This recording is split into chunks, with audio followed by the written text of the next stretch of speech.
Hi everybody, I'm Susan Gray, your host for this edition of Book Talk. Today we're talking with Jilliane Hoffman about her new book, Retribution.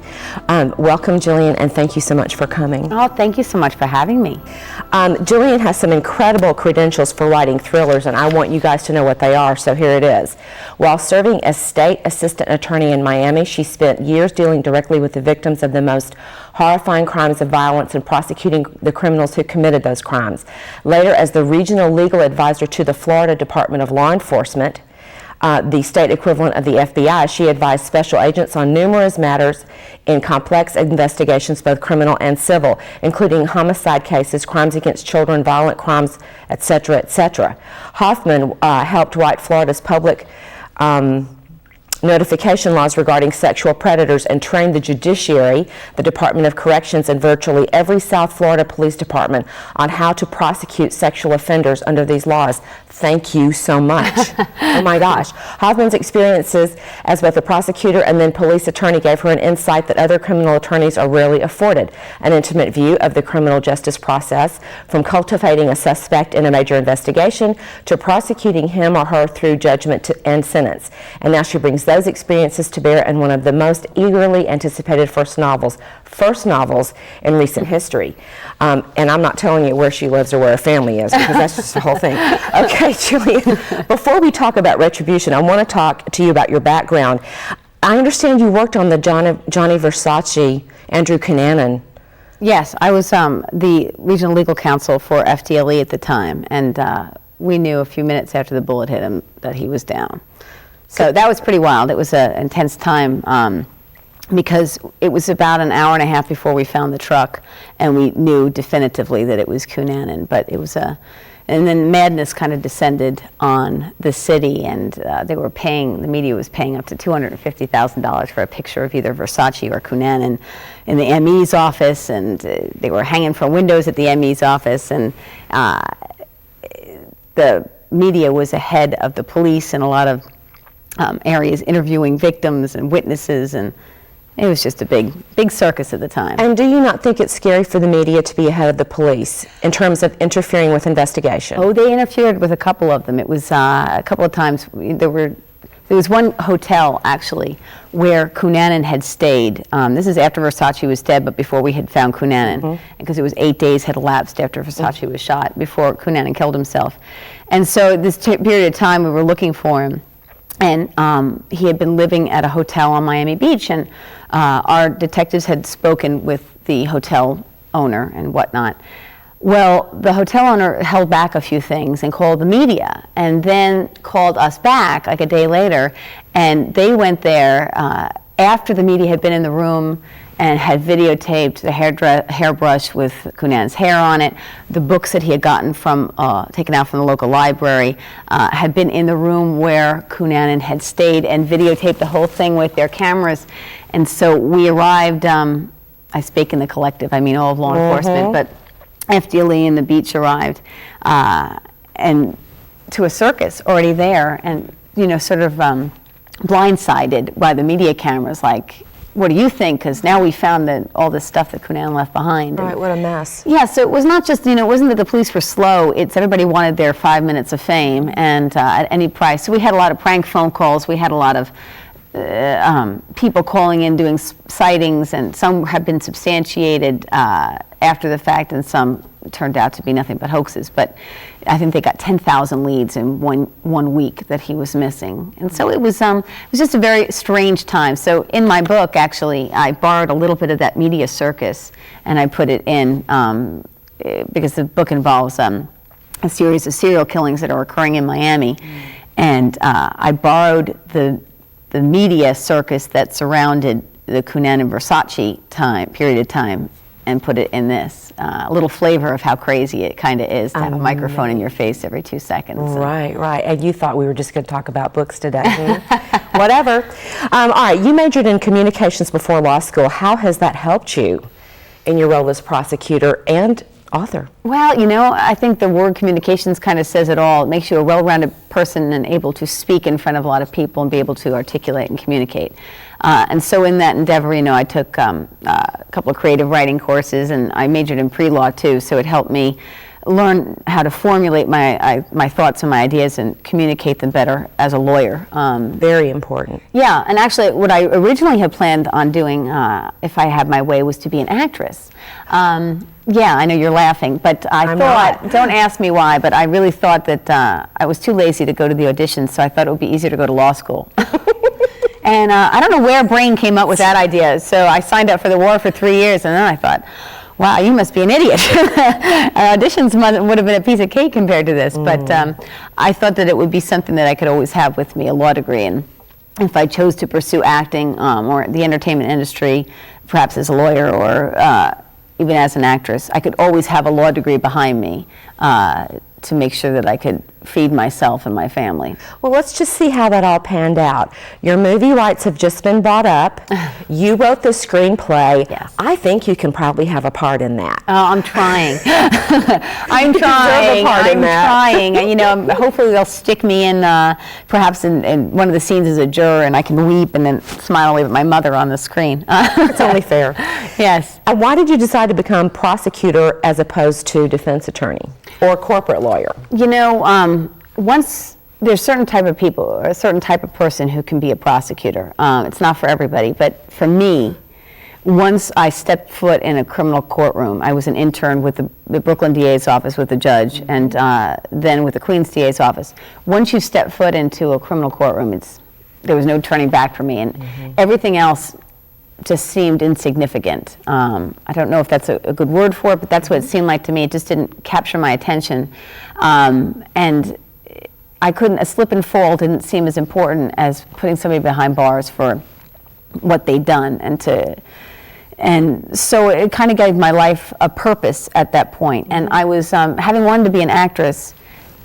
I borrowed that to become a trial attorney because that's really where I fell in love with the courtroom. And being an actress kind of gave me a feeling for how that was to communicate to a jury. It's very theatrical. You as the prosecutor, you are what the jury hears. You present the evidence to them, but may the best lawyer win in a lot of instances. And the one who communicates best shall win. That's it. And the one who can tell the story. You know, it's one thing to say a few words, and it's another thing to tell a story. And that's really what you do as a lawyer. And as a prosecutor, I could never be a defense attorney. Not that I don't think that they do a valuable job, because certainly if I was ever in trouble with the law, I want to hire the best.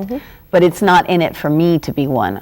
I've always been on the side of law enforcement, and you know, it wasn't such a quantum leap to leave being a prosecutor to become a legal advisor, because I was going on, quote unquote, the same team that I had worked with at the state attorney's office. It was just working with the police who helped me get the cases when I was a prosecutor. Right. It's a different type of role, but. All right. I only know about the Florida Department of Law Enforcement from a behavioral profiler named Dale Henneman on TV. Yep. Do you know Body of Evidence? You know Dale? Yes, I do. Have you ever thought about doing one of those court TV things? I guess, you know, I would pursue that now. I hadn't thought of it before, but if the opportunity presented We love itself. that. We love that. All right. Do you think those shows do more harm than good? No, I think it's great. I think everybody should open up a courtroom, and people should walk through it and see how the system works. You know, it's a system that all of us at one time or another are going to be called to duty to go listen to as a juror. True. And there's so many people who come up and say, "Oh, I've been called for jury duty. I don't want to do it." And I really think, honestly, as a citizen, it's your duty to do it. And I also think it's very exciting if you have an opportunity. Not all cases end up becoming 3-week or 4-week murder trials. Sometimes you can go in and do a possession case or something in a few days, but it's really something that you should try, as a member of society, you really owe it to the system to be in there to let the system work. And I think it's very exciting if you have an opportunity to do it. Kind of like voting. Kind of like voting. Yeah. Your bio sheet said that you received, if you don't recognize this quote, don't worry about it, because I know you've heard, there's been lots written, and it's like, where'd that come from? But it said that you received a sobering education in the fine line that exists between love and hate, and just how much damage can be done when one chooses to cross that line. Do you remember the reference about that? Yes, because actually I think that quote is me. And I think I said that to my publisher and to a couple of news agencies. I used to work domestic violence as a prosecutor. I did a special assignment to the domestic violence unit, and I did see, there is a fine line between love and hate, and when people cross it, they can be brutal. And some of the worst cases that I saw, unfortunately, came out of domestics. That do anything to you? I mean, you see that every day and deal with it. It's like police doing it. That does something to them. Did you have a hard time washing that out of the brain? Domestic violence makes me very sad, actually, because I feel a lot of people are trapped in it, and to see them go back into it, you don't feel as much vindication as you do when it's a stranger that you can help lock up and away from society. In domestics, sometimes the victim doesn't recognize that they're a victim, and that makes it very tragic. This is a big question, but maybe there's a simple answer to it. You interned at Queens and Brooklyn District Attorney's offices before going to Florida under Janet Reno. How did those two experiences differ, or did they? Well, Brooklyn, I actually interned for a criminal court judge, and then in Queens, I interned in the misdemeanor county court section when I was in my second year of law school. And then going to Miami. Well, the judicial system in Miami versus New York is completely different. I like to say justice in Florida is southern and swift. And I mean that in a good sense, which is why I went down. In New York, everybody is indicted for the most part. And that's actually how all felonies have to be indicted. And it's not that difficult to indict, but it just prolongs the case. And I've seen my friends try cases, the cocaine possession, that would take them a week or 2 weeks, and in Florida, we could get 2 of those done in a day. That's good news. Yeah, it is good news, actually. I mean, I think it's better when the system works fast. And so in Florida, we handle things by information. So instead of indictment, where you have to go before a grand jury and present evidence, and then they come back and tell you if you can file a case, the prosecutor in Florida makes the decision to file the case. And so after a defendant is arrested by the police, we have 21 days in which the police come in and your witnesses come in, and I swear them in, and they tell me what happened. Victims will come in, witnesses, cops, and you swear them in, and you find out exactly what happened, and then you determine what charges, formal charges, are going to be filed by information. And then it doesn't get stuck. You're not stuck with charge. I mean, you control the case more, and it's more of a responsibility. But in the same token, you can take the case all the way through from its inception until a verdict. So if they were doing Florida Law and Order, the processes would be just a little bit different than New York Law and Order. Yes, you would see more people in Sam Waterson's office as opposed to in front of a grand jury. That's interesting. I love that. Yeah, I didn't know that, actually. I never even took the New York bar, to be perfectly honest. I got a job offer from the Miami-Dade State Attorney's Office. And came in March in my last year of law school, and we had just gotten married, my husband and I, and unfortunately I had coaxed him into moving into this apartment in Queens that had wooden ceilings above us and a baby in a walker, and this baby walked.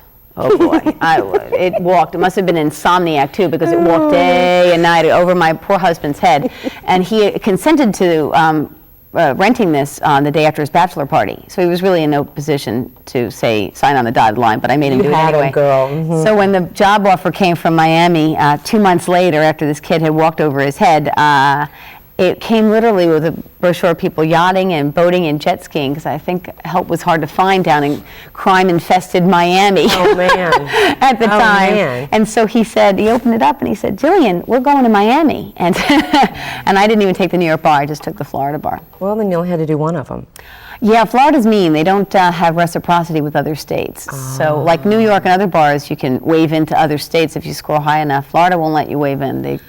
What is it about crime in Florida? I think people do not understand that crime in Miami is just unbelievable. And if it wasn't for that reporter, what's her name? Oh gosh, I'll never figure it out. Anyway, she wrote a book about the things going on down there, and I was just Edna Buchanan? Yes! There you go. Oh my gosh. And you're just like, oh my goodness. But crime in Florida is really wild. Well, it is a sunshine state, and I guess Warm criminals weather. want to stay warm, so we do attract them. I don't want to make it sound like Miami is like, a smoldering pit of crime, because it's really not. It's a lovely city. It's and we a all beautiful know that. city. It's wild. It's dynamic, and it's like a boiling pot or a melting pot of people, just like New York and LA and Chicago. And when you have all those different people living in close proximity, you're going to attract crime. And it was great job security. Yeah, absolutely. And I got hired in a recession, so it was really great job security. Well, and psychologists do say if the weather's warm, there's more crime. It's settled by statistics, and there you go.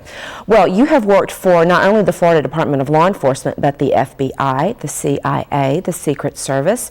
Can you talk in general terms about some of those cases? Maybe just something that pops right up to your head? Well, we worked South Florida Impact, which is it's a multi-agency task force that FDLE belongs to, with several different agencies, including U.S. Customs and the Secret Service, and we target money launderers and money laundering and drug trafficking. So those sort of cases that I had worked, and then the FBI on fugitives who had escaped from jail. We worked on a bunch of cases with the FBI on that, and then child pornography cases. We work in tandem with U.S. Postal, and My God. yeah, those are hard. Those are awful. Yeah. Well, all right. When did you know that you wanted to write? Because there's actress, lawyer, and now... Here you go, right? Now, What's the progression? How do we get from A to B? I don't know if I ever knew I wanted to write, to be perfectly honest. I actually, working as a prosecutor and coming in contact with victims on a daily basis, and as you move up the system, as I said, Southern and Swift, within a year I was doing felonies, and they throw you into the fire, and you meet lots of victims. And first it's burglaries and grand thefts, and then you move up, and I moved on to a serial rape case that I was trying with another prosecutor. And there were 7 young girls between the ages of 11 and 19 who had been raped by this guy dubbed the Miami Rapist, and he was on the lam for a while, and we finally caught him.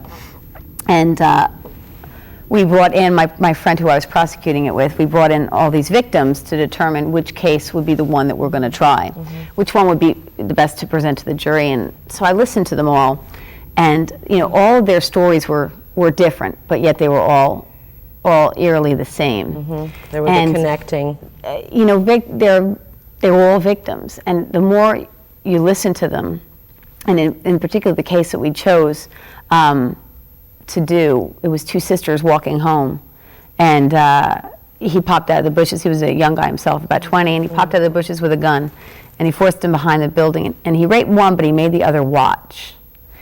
And I think that's where it first started to think, I realized how cruel people can be. Well, you're reliving that as they're telling it. Well, you're listening to them, and it's funny because the victim in that case, the one who was actually raped, she could talk and tell the jury what happened, and she was fine on the stand, but it was the sister who was catatonic. She couldn't talk. It had affected her. Wow. Almost worse than the first one. So that's when I first started to move up and deal with a lot of victims, and they never leave you, never, none of them.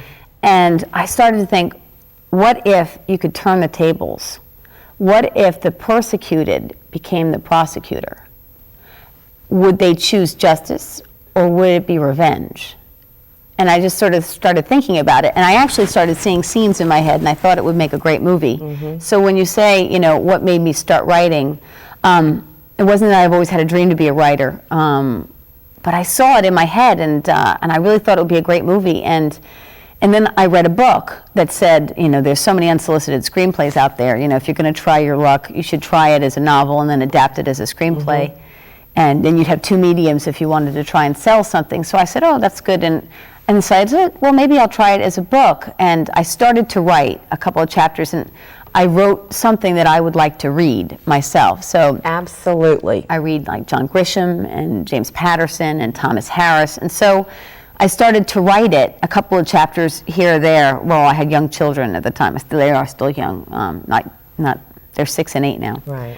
And I started to write it as a book, and that's when I realized how much I liked writing. It's actually after I started the project, because I found myself being drawn back to it at 11 o'clock at night, 2 in the morning, whatever it was.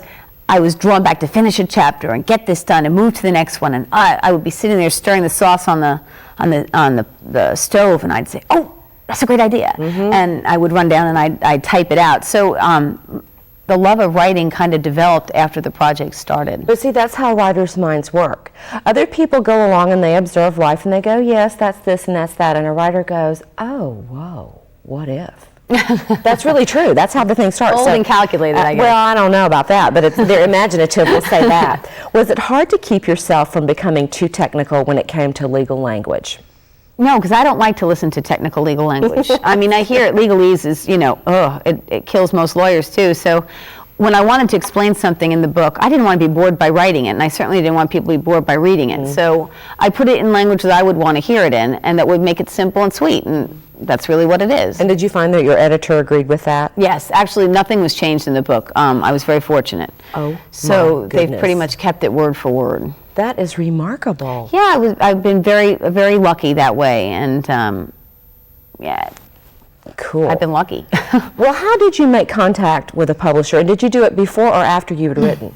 Actually, I waited to finish the book before I went and sought an agent because, I know a lot of people belong to groups and they like to have feedback on their writing. And it's not that I'm adverse to criticism, but I had the idea in my head and I saw it from the beginning to the end. And if you give half a story to 5 different people, you will get 5 to 20 different endings. I mean, everybody's got a different way that they can see something go. And I didn't want everybody to tell me which way it should go. I wanted to see if it would play out the way I saw it in my head, if it would work on paper. So I waited till I finished it before I said, you know what, if they don't like it, if someone doesn't like it, then they can criticize it when it's done, when I know that I did it the way I wanted. So I kind of put horse blinders on and I just wrote it and finished it. And then I got an awesome agent. And Now, how did you do that? Because you just don't hop up, phone up an agent, and get on board. You can't even find one to phone. So how'd you do that? You know, it's a very strange thing. When I decided I was working and trying to write this book, and I had originally when I was a prosecutor, I started to write a chapter or two, and then I got hired as a state attorney's office. I mean, at the FDLE, and they lied to me and they said, oh, it's a 9-to-5 job, and they lied. I was the only legal attorney, and so when a search warrant had to come out at 2 a.m, guess who they called? And so it was too late at this point. I already signed up for the war, so I stayed with them. But it was such a job, I tell you that, because I couldn't work and end it at 5 and pick up the kids and make dinner and then write, like David Kelly did until the wee hours of the morning. I would be called out. It was just too demanding on my time. So I decided to actually quit my job and to write it. And so when I decided, my husband, who's an awesome, awesome individual, and I wish you could meet him, he used to play baseball for St. Louis in the farm system, and he blew out his rotator cuff, and unfortunately it ended his career. But he said to me at this point, when he knew I was kind of struggling, and I think he was actually frightened of the ideas that I had in my head, and he thought of it more as therapy, like, put them on paper. He said to me, look, I had a chance to follow my dream, and you should have a chance to follow yours. I mean, everybody should, and they don't have the opportunity, but we should give you the opportunity. Very noble conversation. Now, if I was making 6 figures as a corporate attorney, would we have had that conversation? I don't know. But he's a sweetheart, and he said that, and I took him up on it. So when I sat down to write this, the first thing I did is I said, oh my gosh, okay, now I'm going to be a writer. I have to get writer books so that my library has books that writers would have. So I went to the bookstore and I went to the writing section, and I'm like, oh, okay, all writers have writer's market books. So I bought a writer's market, and all writers have literary agent guides, and I bought that. And then there was a book there, and it was called Get Published, Get Produced, by Peter J. Miller, America's #1 literary agent. And it had a picture of a guy sitting on a desk and doing that. So I looked at the cover and I said, ooh, it's America's #1 literary agent. I'll get this book. So I bought this book, and this becomes a very funny story later. So I bought the book and I put it on the shelf with my other 2 books. And I'm like, okay, I'm a writer now, because this is what writers have in their bookstores now, or in their cases. So I wrote my book, and It took me about a year to write, and now I was done, and now it's time to find an agent. So I go back to my handy-dandy guide to literary agents, and I look up Peter J. Miller, America's #1 literary agent. And he's not in there. He's the only one that thinks he's #1. And so I'm like, I wonder why. And I look at Writers Marketplace, and he's not in there either. So I wind up finding an agent, coincidentally. Actually, my mother, this is a very funny mother story. My mother had been on a train with a guy she went to college with, and they were chatting, and he said, "Oh, you always have such great stories. I've got a daughter. She's an editor at this publishing house," which was not my house, by the way. And my mother goes, "Oh, I got a daughter who wants to be a writer." And so they start talking, like, and if I hadn't have been married and she had been a he, we probably would have been put together on a blind date. But anyway, she apparently had been probably deluged by sending over writers' names by her father. And so I sent over, she asked me to send a synopsis, and I did, and she really liked it. And then I was about 5 months into the book, and then she said, send me what you have. So I sent her 19 chapters, and she called, and she said, "Oh, this is great. Can you make a series? Can it be this? Can it be that?" I'm like, "It can be anything you want it to be." So when can it be done? And blah, blah, blah. And long story short is I met her months later in New York for a drink, and I didn't give her any other pieces of the book for that precise reason that I told you. And she said to me in New York, "We don't work with unrepresented authors, so you need to get an agent." And she gave me a list of 8 agents that she had worked with. So when I was done with the book, I let her know, I'm done with the book. I'm going to query, because that's what the Writer's Market book said, you have to query. So I had written down a nice query letter, and she said, "Well, let me tell them that it's coming." And then she wrote back and said, 3 say just send the manuscript. So right there I had like a nose in the door, thanks to my mother. And oh, Mom. She's a funny woman. She won't be outdone. There's probably people here sent tonight by my mother. She's got spies. But anyway, so I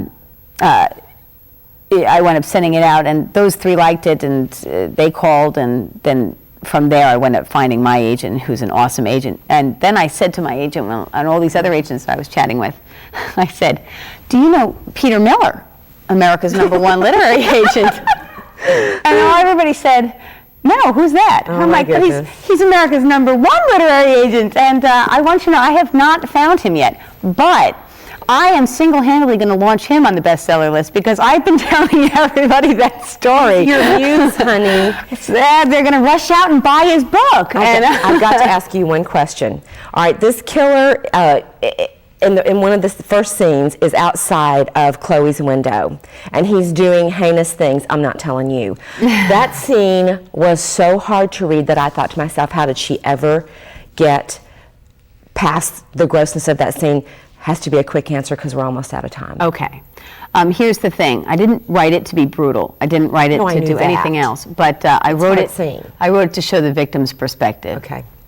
Well, all right. Retribution is a unique thriller that will make it hard for you to put down the book to go to the bathroom. At least it was for me. And you will never guess who the killer is at the end. This book delivers good suspense and characters you will love and hate. Jilliane, thanks for your book, Retribution. Thanks so much for and for having coming today. No, I appreciate it. Thanks so much for having me. I'm Susan Gray, and we'll see you again for the next edition of Book Talk.